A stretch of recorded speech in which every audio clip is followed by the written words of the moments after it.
I think having the structure and the routine of the day keeps the downtime, like the board time, I guess you could say, minimal. And so Hmm. like you're not the kids aren't asking for screens or you're not, okay, we don't have anything to do. Here's a screen. Welcome to the Healthy Screen Habits Podcast. I'm Hillary Wilkinson. Whether you're starting your parenting journey with a newborn or looking to connect with your teen on technology, let's learn some new healthy screen habits together.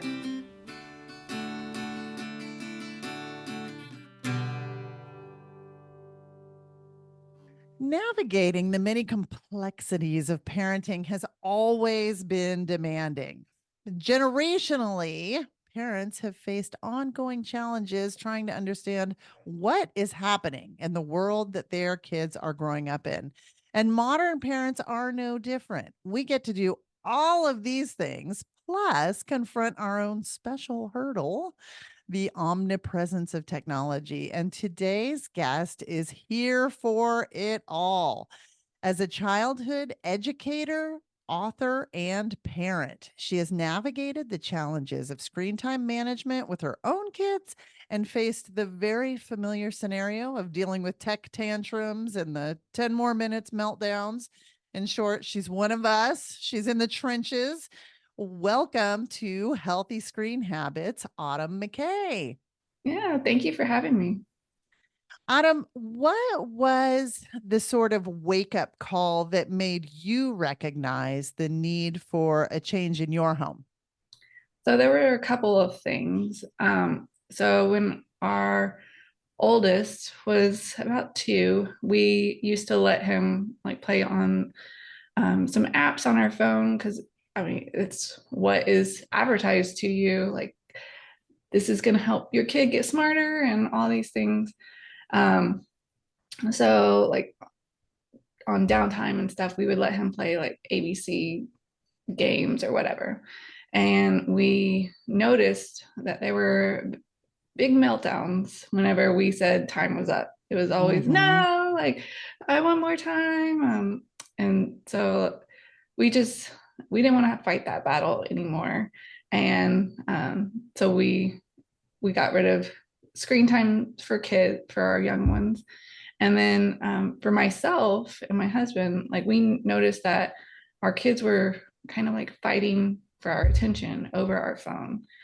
Um, where we were more focused on like the email or the text message or the notification that we were getting more than um, on our kids, and they were frustrated with that, and then we would get annoyed because they were trying to get our attention, but they were just trying to get our attention because like we're mom and dad. And um, so yeah, those were the two big things that really like made us take a look at how much time we were spending on screens and the downfalls of being on screens.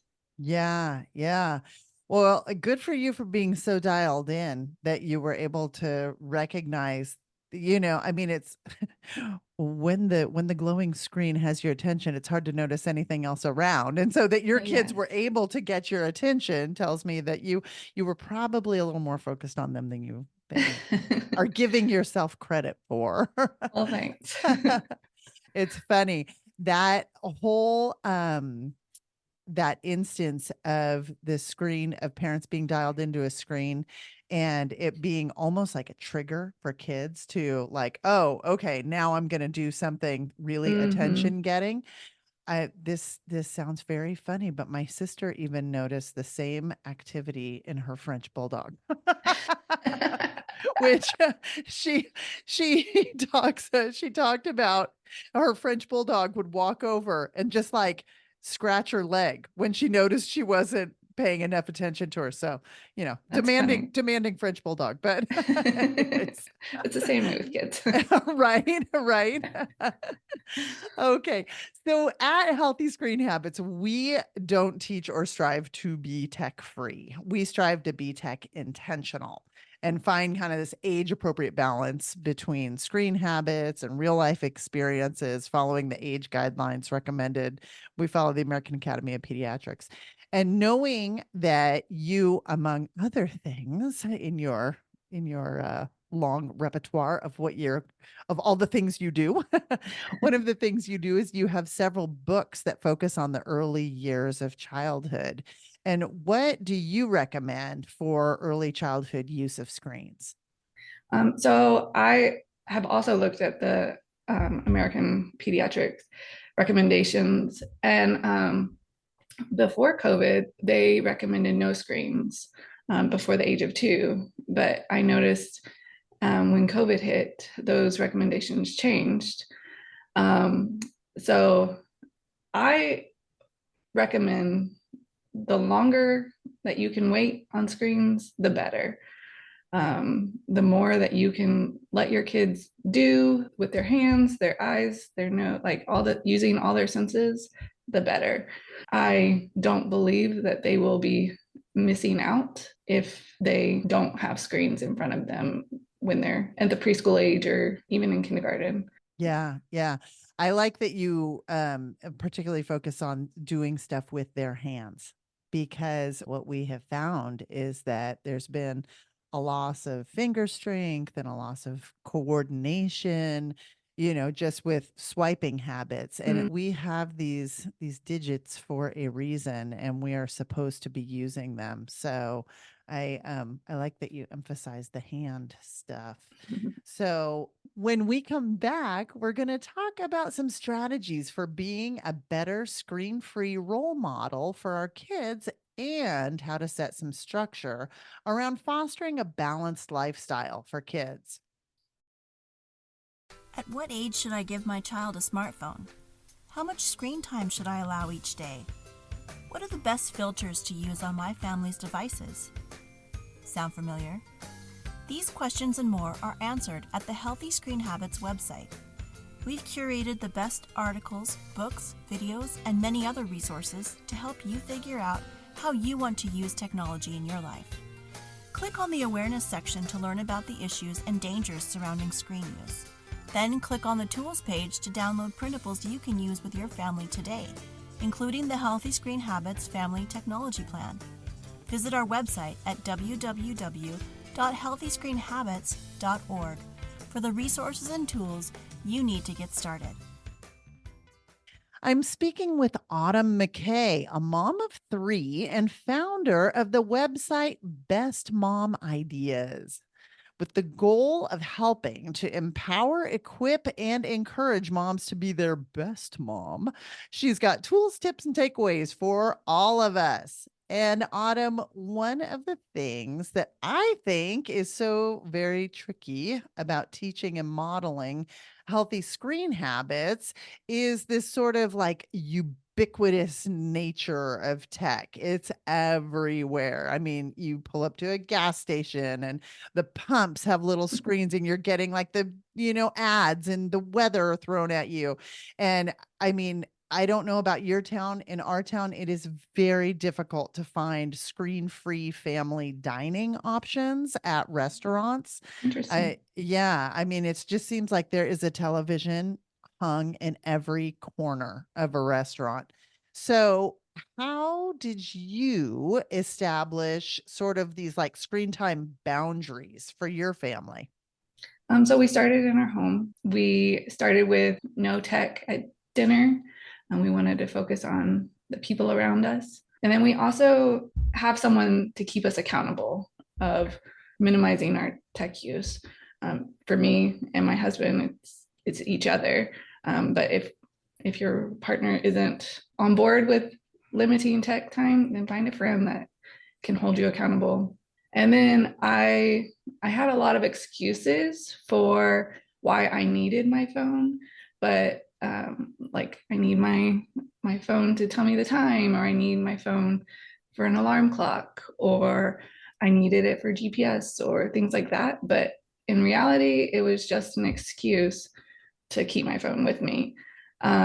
So we got an old fashioned clock for our living room. We put that up. We got watches and we wear those for telling time. We got an alarm clock with a snooze button. And then we also like made sure that we don't sleep with our phones in our rooms, because you have more restless sleep if, even if you have like do not disturb on your phone, just having that phone in the same room, your brain is like geared to listen for anything that could ping on the phone. We deleted social media off our phones. We basically try to make our phone as dumb as we can. That way, we're not enticed to use it. And all of those changes didn't come at the same time. They were like progressive. So we just started simple with eliminating tech at the dinner table. Yeah. You guys are kind of a model healthy screen habit family. I don't know. Yeah, I don't know if we're models, but because it can always like reel you back in. So you That's have the to, truth. yeah. So you Yeah. have to like be conscious of, wait a second, this is pulling me back in, and you have to like restart those habits again. Yeah. But I like your explicit decisions to, wear the analog watch, wear a wristwatch, not a device that's on your wrist, like an Apple Right. Watch, but wearing a wristwatch, putting the clock in the living room. All of those things are just very concrete tools that people can use to kind of just keep tech in its own lane. It's like, I Mm. mean, we love the benefits that it brings to us, but somehow through under the veil of convenience, it's weaseled its way into all of these other areas. And it's like you said, you pick up your phone to check the time and you see, oh, I got this notification. And then it's like, oh, it just one thing leads to another, leads to another. So I like your tools for, just like I said, keeping tech in its lane. So one of the things also that I know you're kind of big on, and I think is really important, particularly with the younger set, is the importance of setting routines and how to foster like this. Though I keep calling it a balanced lifestyle. I don't know if that's the correct terminology or not, but if you've got a better word, I welcome it. I think But balance is good. okay, okay. So can you talk about that though? Like how setting routines can help keep tech in its lane? Yeah, so I'm a big believer in routines for kids. I think structure helps them to understand like what is coming throughout their day, and there's no unexpected changes and things like that. So it just really helps them to have balance and lower their stress and anxiety a little bit, just because they know the routine, they know the layout of the day or the week or whatever it is.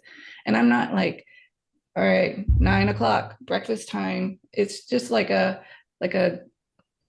we have breakfast, and then we do activity time, and then we have some playtime, and then it's kind of just like a, these are the steps of the day, not like a, we have to be rigid in activities and things like that.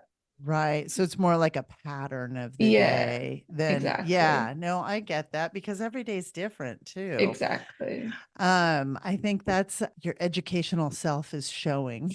You know, you start each day with a lesson plan and then you just have to like get on the board and ride the wave, whatever's coming your way. Yeah. So I understand that. I think having the structure and the routine of the day keeps the downtime, like the board time, I guess you could say, minimal.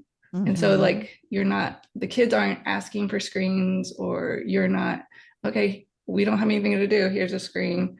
Um, so I think that helps. I could not agree with you more because I think also when you set up that pattern, they kind of they're not going to ask for the screens when they know it's like it's not time yet. This isn't what we Exactly. do at this. In my house, we had the rule during summer. Summer's tricky, right? Because Mm, it's wonderful because you've got this great expanse, you get these long periods together. And it starts out where, I'd have all the activity boxes filled and then, after your third week of bubbles and sidewalk chalk and all of those things, like you said, it's easy for that tech to just kind of creep back in. But for my mind, I put in place the pattern or structure, if you will, of, oh no, we don't do screens until a certain time, and it mhm. was at my house. We did have some video games, and it was 3:30. And so I can remember this is how creative kids will get. I can remember kids coming over at like 3 o'clock and then just like sitting and staring at each other and waiting because they knew like 3:30 was the magical hour that the week could get unlocked, But that being said, it was, and then it came off at a certain time and then we were done. But they knew to anticipate that. So, That's and awesome. yeah, and I do think that setting those patterns early in life, it carries forward with a healthy lifestyle, because I have had feedback. The the kids that I raised are now young adults, and the feedback that I've gotten is they're like, "Oh, it feels wrong to be Mm, watching a screen or to be playing a game like midday or early in the day." They said it makes me feel a little sick, because that was the only time they were allowed to have screens earlier in the day, was when they were, everybody, you have the stomach flu, you get a hall pass on a lot of right. stuff, Yes. you Yes. know. So, but I thought, oh, that's so, it's a good, That's I encouraging to hear. right, right. Yeah. It's kind of like when I was growing up, we didn't my parents were very health conscious. We didn't have a lot of sodas or, what I would call novelty foods Mm. in the house. But when you were sick, you got 7 Up, you know. But to this day, I don't care for 7 Up, because 7 Up makes me feel like, oh, I got the stomach flu. Right. So it's a little bit like that association, you know. Oh, so speaking about, we've got this warm weather upon us. Things are coming into spring is in full swing, and the days are getting longer. What are some of your favorite alternatives to screen time this time of year? So we love to get outside as much as we can. So we will go for like a nature scavenger hunt, or anything involving water is awesome. So I will like freeze watered down paint, and then they paint with ice cubes, or they just pour water into different buckets and like see what fits and things like that. We like I'll they'll write in chalk, and then they have to erase it with a water paintbrush. So it just like practices handwriting and reinforces it. Um, just yeah, anything outside or anything with water at this time is like a huge win in our house. Yeah, yeah. And so great for just overall physical health, ocular health. I mean, we're having a big problem with myopia with Mm, our littles not getting long distance viewing, you oh yeah. know. So, yeah, I totally agree. If you what because you've kind of made early childhood your jam, I should say. Both obviously personally, but as well as professionally. What do you wish all parents knew about early childhood in relation to technology? I think I would like parents to know that like you can opt out of tech at school. It is not required, and really not necessary. I think honestly that they can learn. just as much or more from just doing hands-on or physical in-person learning. Because looking at someone and looking at their mouth when they speak is a lot more effective for learning than it is to watch a screen and hear the same thing from a screen. I totally agree. And we do have, I sound like the gloomer doomer over here.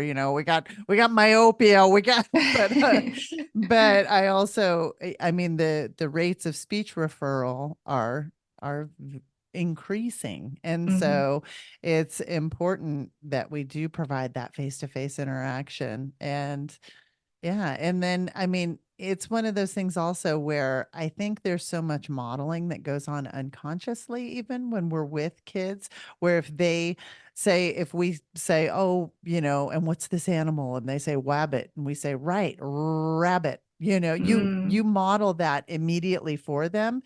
right, And they're looking at your mouth, they're seeing how it works, and they'll try and mimic it back. Whereas if it's tech, the tech just keeps going. It exactly. just so I agree with you completely. Um, so uh Autumn, Healthy Screen Habits is a non-religious organization. And on your website, you have some like Christian faith-based language. You also have a line of activity-based books for early childhood. Are your books faith-based as well, or what can listeners expect when they purchase one? So there is one activity book that has three faith-based activities in it. So the Ultimate Toddler Activity Guide. I have themed holiday activities in that book, and so there's three activities for Easter and Christmas that are faith-based, but there's also others that are not faith-based. So you can choose to do those, or you can choose not to do those, and you'll still have some regular activities Right. to choose from. Great. And those books are available anywhere. I mean, you Yeah. can get them on Amazon. You can order them from Barnes and Noble. Yeah. Okay, we have to take another short break, but when we come back, I am going to ask Autumn McKay for her best mom healthy screen habit. Did you know that Healthy Screen Habits does workshops? For 2 days, we can come and guide students through an exploration of their own tech use and facilitate a research based presentation bespoke to their own questions. 87.5% of the teens who participated in this workshop recorded a change in their tech use following participation. For more information, contact us at info@healthyscreenhabits.org. My guest today is Autumn McKay, author of several early childhood books like The Ultimate Toddler Activity Guide and The Full Life Gratitude Journal for Moms. She's the founder of bestmomideas.com and finds joy in outdoor activities, reading, and dream vacation planning. So now I want to know more about that. What's your dream vacation? Mine would be a private island. So you're a beach girl, Oh, huh? I'm a beach girl. Very good. Okay, Autumn, on every episode of the Healthy Screen Habits podcast, I ask each guest for a healthy screen habit. And this is going to be a tip or takeaway that our listeners can put into place nearly immediately. What is yours? So mine would be no electronics at the dinner table, not even in your pocket. Put it over on the counter, out of sight, and even put it on silent mode if you need to. Um, just make sure that you focus on the people that are around you. Yeah, yeah. And I think that, I mean, it's so important for, I mean, a variety of reasons, but I think just focusing on our family relationships or even the relationships of people around us is so important. I mean, we know that there is a loneliness epidemic Mm, occurring. I mean, the Surgeon General has put out an right. advisory, and loneliness stems from not not feeling connected to other people. So you can essentially add years to your life and your children's lives just by taking that time to connect with them. Because they say that loneliness can be as deleterious to your health as smoking like 7 to 8 cigarettes a day. I mean, Wow, I didn't know that. it is amazing when you start Wow. looking into just with the stress levels, the neurotransmitters, all of the things. It kind of like builds, but Mhm. yeah, really amazing. So, as always, you can find a complete transcript of this show and a link to all of the resources discussed by visiting the show notes for this episode. You do this by going to healthyscreenhabits.org, click the podcast button, and find this episode. And I have a freebie for your listeners. It's called the Ultimate Mom Saver Activity Bundle, and it's 6 free activities from one of my books. And then it also includes 6 coloring pages from one of my husband's books. Oh, fun. I didn't know your husband did coloring books. He does. So he's an engineer and he wanted to teach our kids like how things work. And so he made coloring books that teach different processes of like how to build a house or how cars and trucks work or how we got to space and things like that. You guys are not just the best mom, you're the best dad also, best parent ideas. Okay. Autumn, thank you for all that you do for helping moms and families find their best selves and encouraging everyone to enjoy life offline. Thanks. For more information, you can find us on Instagram and Facebook at Healthy Screen Habits. Make sure to visit our website, healthyscreenhabits.org, where you can subscribe to the show on Apple Podcasts or via RSS, so you'll never miss an episode. It's free, it's fun, and you get a healthy new screen habit each week. While you're at it, if you found value in this show, we'd appreciate you giving us a quick rating. It really does help other people find us and spread the word of healthy screen habits. Or if you'd simply like to tell a friend, we'd love that too. I so appreciate you spending your time with me this week, and I look forward to learning more healthy habits together.